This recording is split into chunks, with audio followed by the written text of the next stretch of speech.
Part 38. Sudut pandang Adam.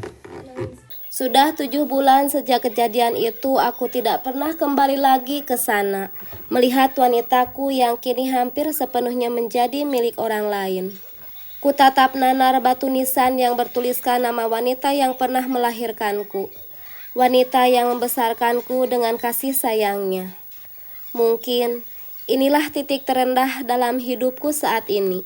Tidak ada yang salah dengan keadaan ini, hanya saja waktu yang kurasa belum tepat.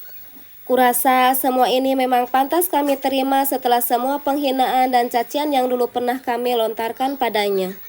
Aku memilih untuk menetap di sini, karena jika aku di sini, aku bisa lebih leluasa untuk menjenguk makam Mama. Tidak ada yang tahu jika Mama sudah tiada, hanya aku dan Papa yang tahu. Karena kondisi yang tidak memungkinkan serta satu dan lain hal, kami memilih memakamkan jenazah Mama di negeri orang. Bilang sama Ayu, Mama minta maaf, lirih Mama waktu itu. Aku hanya bisa mengangguk sambil menangis melihat kondisi Mama yang tidak mungkin bisa sembuh. Ayu pasti akan memaafkan, Mama, jawabku seraya menghapus air mata yang terus mengalir di pipi. Mama banyak salah sama dia. Jika Mama sudah tidak kuat untuk bertahan, tolong kamu donorkan mata Mama untuk dia. Aku semakin tergugu mendengar penuturan Mama yang seperti amanah orang yang akan meninggal. Papa bahkan tidak sanggup lagi untuk bicara karena aku tahu dia juga sama sepertiku, takut kehilangan Mama. Mama pasti sembuh, ucapku sambil terus mencium tangan Mama. Tangan yang telah memandikan aku waktu kecil, tangan yang telah menyuapi makanku. Kamu harus bersama dengannya, Adam, agar Mama bisa melihatmu setiap hari, walaupun dengan raga yang berbeda. Setelah mengatakan itu, Mama langsung lemas tidak sadarkan diri. Aku panik, segera memanggil dokter.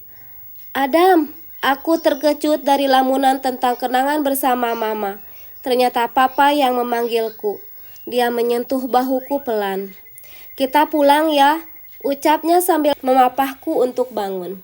Aku hanya mengangguk pasrah dan berjalan mengikuti Papa. Di dalam perjalanan pulang, aku sama sekali tidak berbicara dengan Papa. Aku masih terpukul dengan kematian Mama. Aku juga masih teringat amanah Mama sebelum meninggal. Dia menyuruhku untuk memperjuangkan Ayu.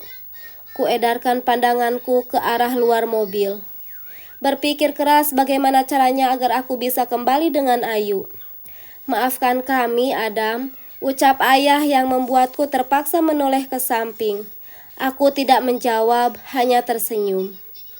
Lalu kembali melihat ke arah luar.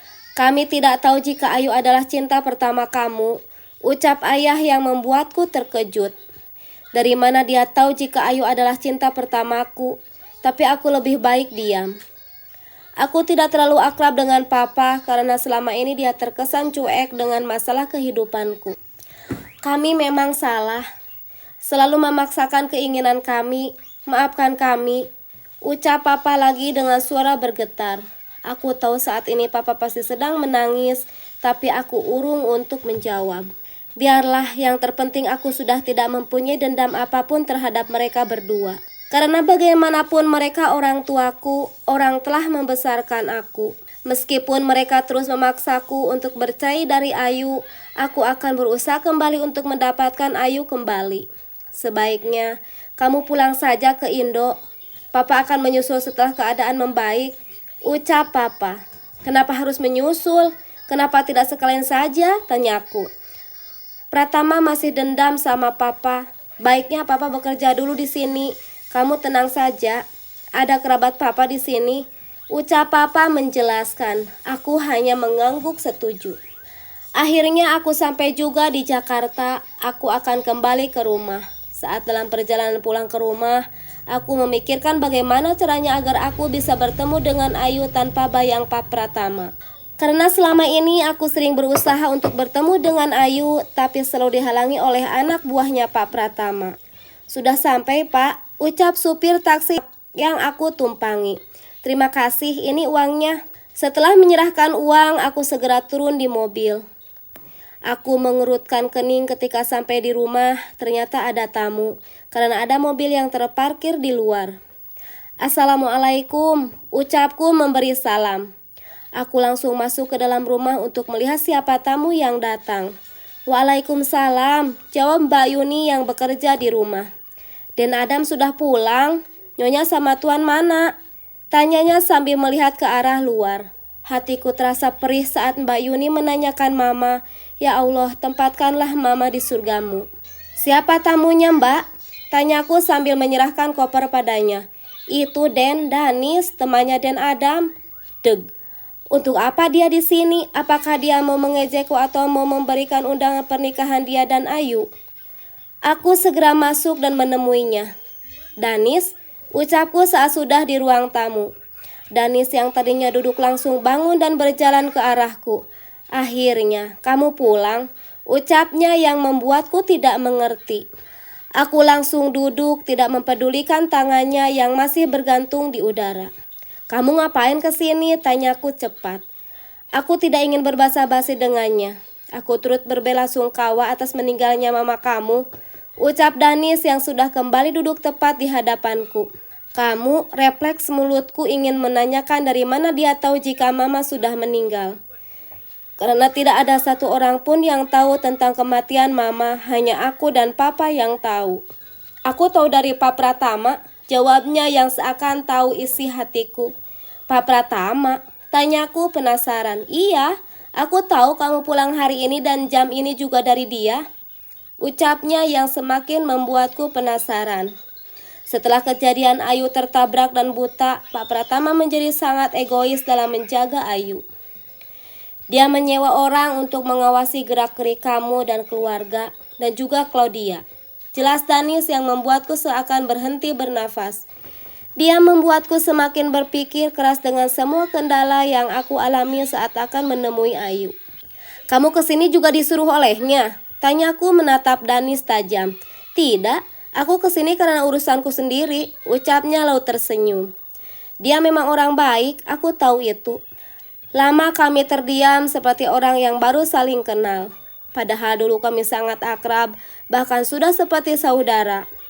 Sekarang keadaannya menjadi kaku, dingin seperti es. Bagaimana hubungan kamu dengan Ayu? Tanyaku mencairkan suasana. Kami baik, hanya saja sepertinya aku tidak seberuntung kamu, ucap Danis. Maksud kamu? Dia memang akan menjadi milikku, tapi hatinya masih untukmu, jawab Danis yang membuat jantungku berdesir. Ayu, apakah kamu masih mencintaiku? Dia selalu menangis sepanjang malam mengingat kamu. Bahkan dia tidak pernah mempedulikan kehadiranku di kehidupannya. Lanjut Danis lagi. Aku bahagia mendengarnya, tapi aku gamang. Karena sepertinya aku memang tidak pantas untuk Ayu. Cinta akan tumbuh pelan-pelan, jaga dia baik-baik, ucapku dengan suara tertahan. Aku tidak yakin.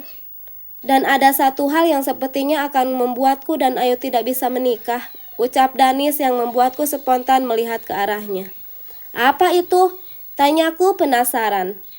Danis mendesah pelan, dia menyandarkan tubuhnya pada sandaran sofa. Matanya terpejam dengan kepala terpangku pada tangan. Aku tidak ingin kamu menyerah dalam mencintai Ayu. Aku akan berusaha sendiri untuk merebutnya dari kamu, ucapku. Danis mendongak, menatap lurus ke arahku. Matanya memerah, urat-urat lehernya menegang. Kalau kamu masih punya malu dan ingin melihat Ayu bahagia, tolong menjauh dari kehidupan Ayu. Tolong perhiasan sejauh mungkin dari kehidupannya, sehingga kami bisa bahagia tanpa bayangan kamu, teriak Danis yang membuatku terkejut. Tadi dia mengatakan jika ada hal yang membuat dia tidak bisa menikah dengan Ayu. Sekarang dia malah marah-marah padaku. Ada apa ini? Ayu tidak mau menikah denganku karena dia sudah tahu kalau mata yang didapatkannya adalah mata mama kamu. Danis terus menyerangku dengan semua kata-katanya. Aku hanya bisa terpaku mendengar semua keluh kesahnya. Aku tidak ingin kehilangannya lagi, jadi tolong. Aku mohon pergi dari kehidupan kami, ucap Danis melemah. Dari mana Ayu bisa tahu jika pendonornya adalah mama? Padahal semuanya sudah aku rahasiakan.